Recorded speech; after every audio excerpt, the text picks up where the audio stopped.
More details tonight about the dramatic kidnapping and rescue of 2 Canadian aid workers in Africa. They were abducted last Friday while working in Kenya's largest refugee camp, then taken to Somalia, one of the most dangerous countries in the world. The CBC's Adrienne Arsenault has their story. When 4 kidnapped aid workers emerged safe in Nairobi and seemingly healthy, with just one obvious injury among them, it was a rare ending in a place that typically writes these tales in a lot more blood. Canadians Stephen Dennis and Kurat Ulan Sedozai and 2 colleagues from the Norwegian Refugee Council en route home now after only 3 days held captive. They tell of an attack that happened with shocking speed as they left the hot, jammed refugee camp in Dadaab.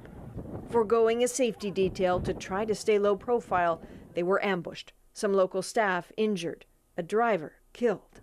The others driven, then walked into Somalia, all the way being told there was no problem, they'd be safe.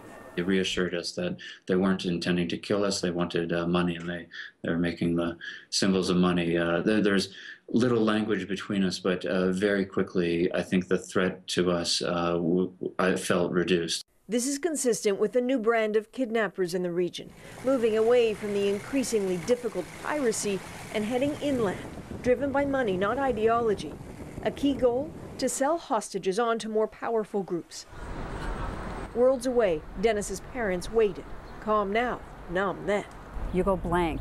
And then the other thing that is another reality check, we were told that, probably in a few days they come and do a DNA swab. And then you think, I know why they want to do that. It's if they find a body. We are alive and we are happy this has ended.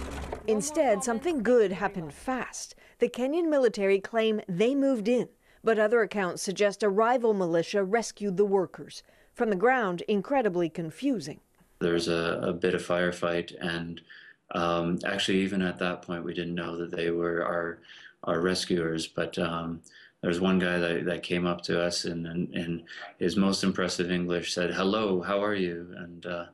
And that was quite reassuring. We still didn't know who they were.